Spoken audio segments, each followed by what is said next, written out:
friends, welcome to the platform of Darshanik. This is Akshay Kadam. So guys, today on this platform of Darshanik, we will continue our discussion of question and answers regarding normative ethics.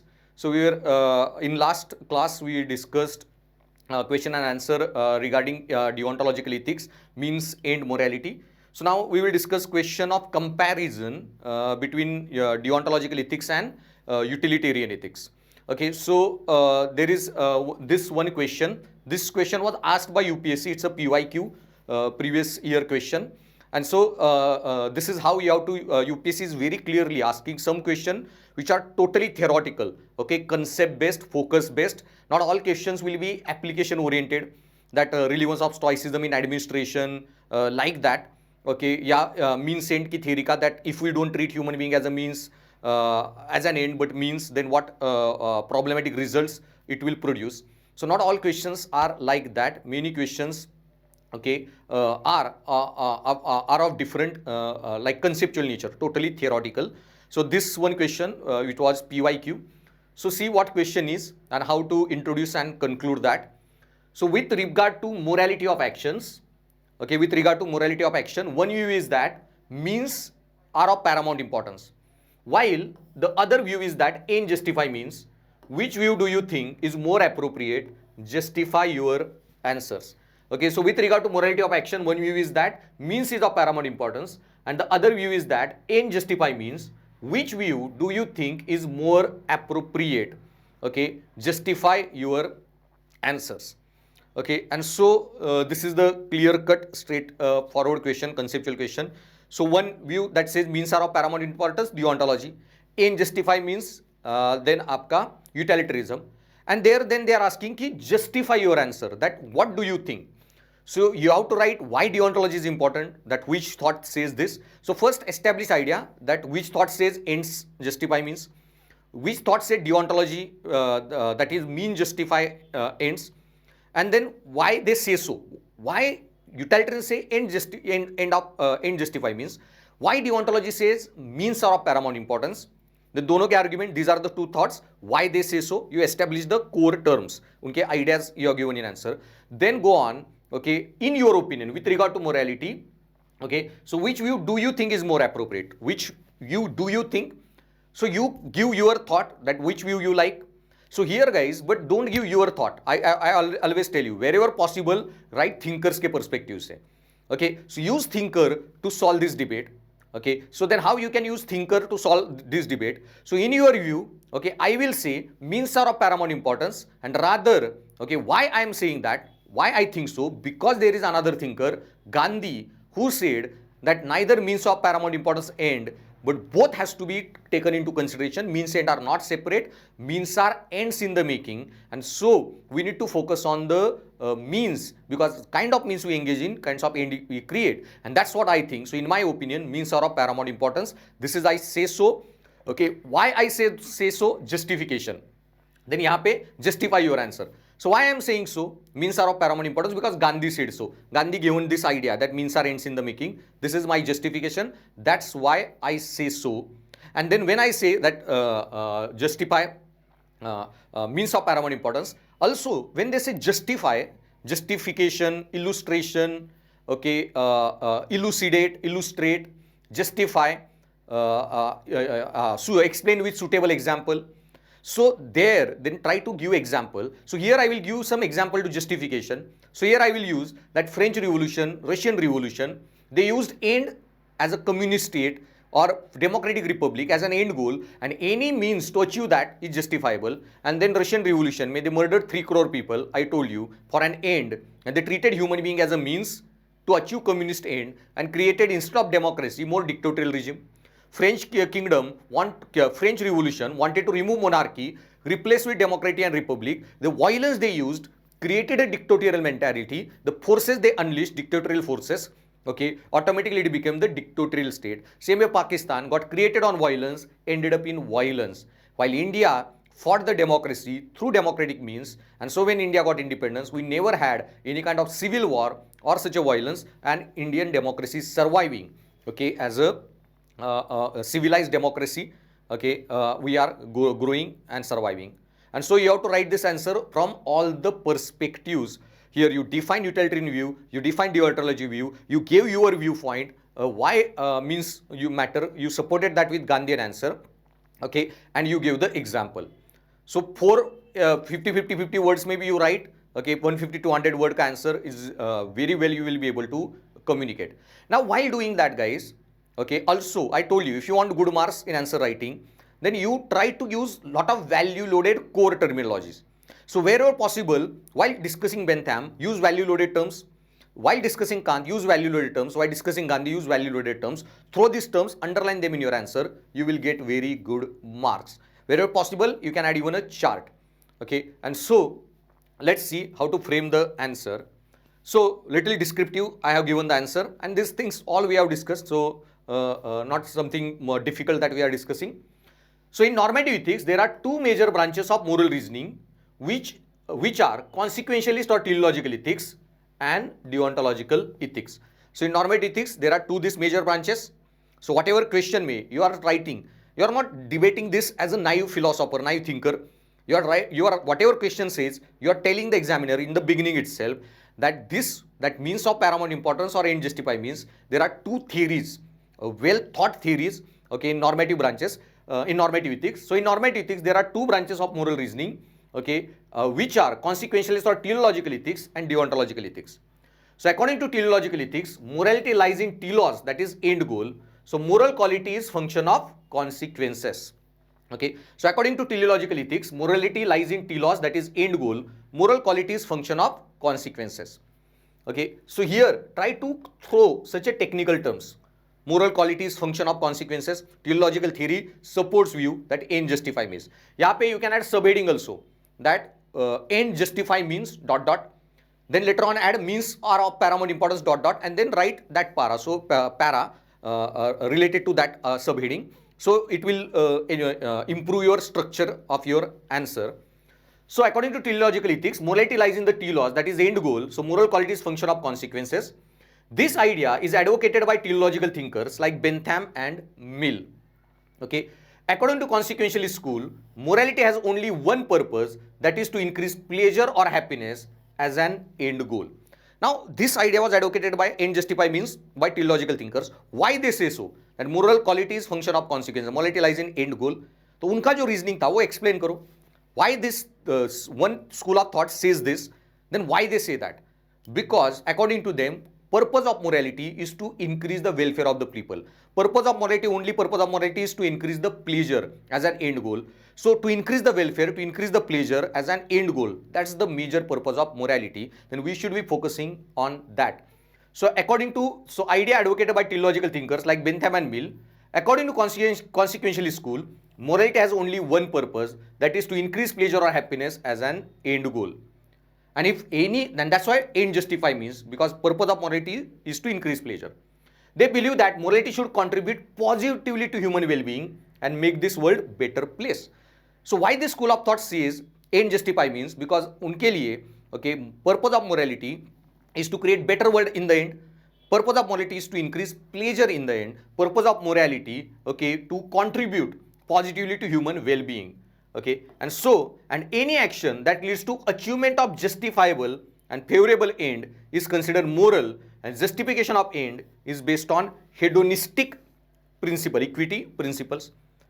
Now उसमें भी फिर end justify means why? Because purpose of morality is to increase pleasure, maximize happiness, to contribute to positively to human well-being, and to create, okay, in the end, a welfare society, create a much better world. That's the purpose of morality, and that's why they say end justify means. And to measure ends, okay, the formula they give is hedonism and equity principle. And so equity and hedonism combined together, social hedonism theory they advocated. And so, okay, end justify means as long as they are based on these two principles, hedonism and equity, that is social hedonism. So any end is justifiable only if it leads to social hedonism. Okay, so very much to the point, you explain this school of thought that end justify means why and what is the condition in which case end will be justifiable. And so, okay, and any action that leads to achievement of justifiable and favorable end is considered moral, and justification of end is based on hedonistic and equity principles. Okay, that is concept of social hedonism. So you have just completed first part. You need not elaborate so much. You can write very precisely, okay, in short, half the words. So first, I explain why end justify means, why they say so, 2-3 points. Okay, increase the pleasure, add positivity to human well-being, increase the create the better world. 3 reason. And how to justify ends, how to measure ends. Then आपका this social hedonism का concept. So पहले ही 50 words में, while writing first opinion that why end justify means, this school of thought, I used almost 4 core words. Okay, so these core words, guys, more you use, you will get more marks, and you have to then underline such a words, core words, moral qualities, function of consequences, so on. Then you can create new subheading that means are of paramount importance, and then go on writing. But deontologist thinkers like Kant disagrees with Bentham and Mill's contention that end justify means. But there is another school of thought, deontology, whose thinkers ke name you are giving. Kant, Bhagavad Gita, Gandhi, you can write, but Gandhi separately we are writing, so you can mention only Kant. And according to Kant, okay, morality this school of thought disagrees with Bentham and Mill's contention that end justify means. According to Kant, morally praiseworthy action is one which is guided by justifiable motive. So morally praiseworthy action is one that is guided by justifiable motive. Your motive should be justifiable, okay, and means are of paramount importance. This school of thought says so. Now, why it says so? Okay, then you need to give the parameter why they said so. Now, why Kant said morality is justifiable, morality is more important, sorry, means are more important, means should be justifiable, because we can't predict the end goals. Why end are not justifiable? Because we can't control the end goals, we can't predict the end goals. Okay, so if we can't predict and control the end goals, then what's the point? Only thing that we can predict, control, is our motive, the will behind the action, the intention with which we approach the situation. That is only in our control. To support that, use Bhagavad Gita ka statement, what Krishna told Arjun, end result of war is not in your control. What is in your control? How you approach the war. तो तुम्हारा अधिकार तुम्हारे बाण संधान पर है, तुम्हारा अधिकार तुम्हारी दृष्टि पर है, उस पंछी पर तुम्हारा कोई अधिकार नहीं. So Kant को you are supporting with Bhagavad Gita का justification. So that will give you one extra mark by using this justification, and that's why, okay, I think one view says means are of paramount importance. So you explain deontology is a school of thought that says means of paramount importance. Now why they say so? You have to explain that. Okay, and so according to Kant, morally praiseworthy action is one which is guided by just motive, which is universalizable and categorical. And how? So according to Kant, only means are of paramount importance. Your motive is of paramount importance, and which motive, which action, which means is justifiable. So that which is universalizable and categorical, unconditional. So through these core words, universalization and categorical imperative, both the terms of Kant. And so for Kant, we can't always predict our ends. We don't have control over our ends, and all that we have in our control is the motive, will, intention with which we approach the situation. Okay, so for Kant, we can't always predict our ends. We don't have control over ends, and all that we have in our control is the motive, will, intention with which we approach the situation. Okay, so motive, will, intention with which we approach situation, that is only thing that matters. That's only we can control, we can predict. So you are justifying this school of thought, why they say so. Utilitarianism, why they say so. Both points you have clearly explained. So both of these thoughts, but in dono mein what is the problem? Then what's your opinion now? What according to you is more important? Okay, so according to me, means are of paramount importance. Why? Okay, there I will use Gandhi to support my answer. So both these thoughts accepted dichotomy between means and end, while Gandhian ethics rejected this dichotomy and believed means and ends are inseparable and linked together. So both these school of thoughts, what they are saying, means are of paramount importance, others say ends are of paramount importance, means both these school of thought accept dichotomy. But now you are writing, but this is not the case. Means and end are always not separate. They are interdependent, interlinked. So both these thoughts accepted dichotomy between means and end, while Gandhian ethics rejected this dichotomy and believed means and ends are inseparable and interlinked with the law of ethical causation or karma. Now why Gandhi says so? That means and are not separate. Means are ends in the making, because they are linked together by law of karma, ethical causation that Bhagavad Gita gives. That when Krishna tells in Arjun in Bhagavad Gita, You have control over your bow and arrow, your concentration, not with the end result. So with that bow, arrow, your concentration, mind, your efforts, do nishkam karma, do anasakta karma, they are the means, and you will get the result as an fruit, you will get the reach the end goal. So nishkam karma and then result as a outcome or byproduct. Okay, and so both these thoughts accepted dichotomy between means and end, and so Gandhian ethics rejected this dichotomy and believed means and ends are inseparable, interlinked with the law of ethical causation or karma. So one more core term I am introducing. And according to Gandhi, good means always lead to good end and bad means always lead to bad ends, because means are ends in the making. So because means are ends in the making, good means always lead to good end, bad means always lead to bad end, and only thing we have in control is means, then we should give utmost importance to the means. Okay, so freedom, independence is not in our control. Way with which we approach independence is in our control, because kind of means we employ, kind of nation we are creating.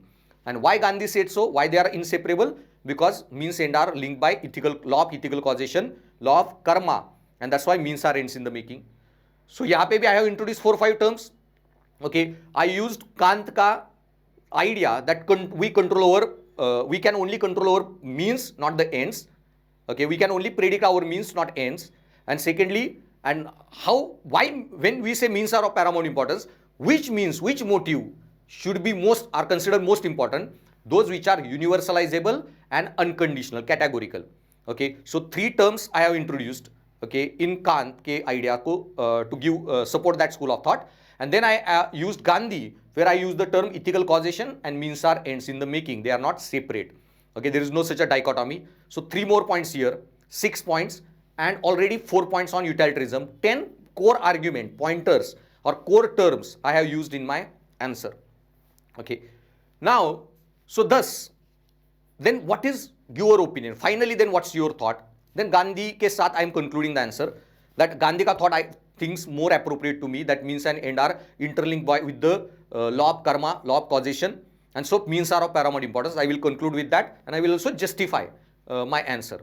So thus, according to me, means are of paramount importance because doesn't matter how noble the ends are, they are beyond our control or prediction, and means ends have interdependent origination, and means we employ shape the ends we achieve.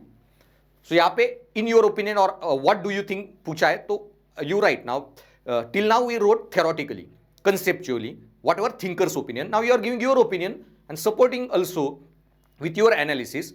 So according to me, means are of paramount importance because doesn't matter how noble the ends are, they are beyond our control. Doesn't matter how noble ends are, how good ends are, they are beyond our control. Okay, doesn't matter how noble the ends are, they are beyond our control or prediction, and means ends have interdependent origination. Means ends में there is interdependent co-origination. यहाँ पे this word interdependent co-origination I haven't taught you yet, but later on in Indian philosophy we will discuss one concept of Buddha, that is pratitya samutpad, interdependent co-origination. Small idea or debate about this concept of pratitya samutpad I have uploaded on my YouTube channel. So there you can for now go and study that lecture 25-30 minutes का. Later on I will discuss with you on app also, but वहाँ पे. So what Buddha was saying in interdependent co-origination, that everything in this world is interdependent, linked, okay, through this interdependent co-origination. Everything in this world is interdependent, okay. So suffering has a cause and cause has an end, result, and result has a cause. Everything is linked. Means and are also interdependent, and that concept is called pratitya samutpad. Utpad, pad, and pratitya. Everyone is interdependent. So this pratitya samutpad, and so okay, they are beyond our control or prediction, and means ends have interdependent origination. Means we employ shape the ends we achieve, and that's what I strongly believe. Even Bhagavad Gita advocates same idea, where Krishna tells Arjun that he has control over his bow, arrow, eyes, and concentration, but he has no control over the end of war. And whatever okay that he can control, he should act on that. Automatically he will get the desired result. And this idea, even Bhagavad Gita, even this interdependent co-origination, bracket में you can add Buddha's pratitya samutpad, one word, okay, यहाँ पे Buddhism's pratitya samutpad thought. So here also you used 1 or 2 core terms in your answer, and then conclusion में, then justification, conclude with the justification, because they asked justify your answer. So justify and justification should be your conclusion. There need not be separate conclusion. You won't be having that much word limit. Okay. So justification of this idea we get from French and Russian revolutions, which through violence wanted to replace monarchy with democratic republics. Okay. So they had an end goal, replace monarchy with democratic republic, but they used violence, unjustifiable means, for justifiable end. And when they used violence, okay, through violence wanted to replace monarchy with democratic republic, but instead created the dictatorial government. And French Revolution they replaced monarchy with military dictatorship of Napoleon. And Russian Revolution, they created the very dictatorial communist state where rather there was no freedom and liberty. So while India engaged in democratic process of satyagraha and created constitutional democratic republic, while on the other hand India engaged through satyagraha to create this democratic republic, and after 70 years our democracy, our republic is surviving. And that's why while India engaged in democratic process of satyagraha and created this constitutional democratic republic as an end goal. Okay, and so this is how the justification. So I gave the justification separately with good example. Then utilitarianism I used 4 points, deontology I used 3 points, Gandhi case I used 2 points, and my opinion separately. So very comprehensively I have explained concept, gave my opinion and justified with the answer, and used 10-12 core terms, and that's how you need to shape your answer if you want good marks. So I hope you are getting used to how to shape this answer and to get the good marks. Okay, so that's all for now. And so if you are enjoying these lectures, do recommend this app course to your friends also. And as I told you, this will be one-stop solution. I am going to have very comprehensive discussion with you, so you don't have to study or read anything else. And also download these all notes from the app itself. So that's all for now, guys. Thanks for listening.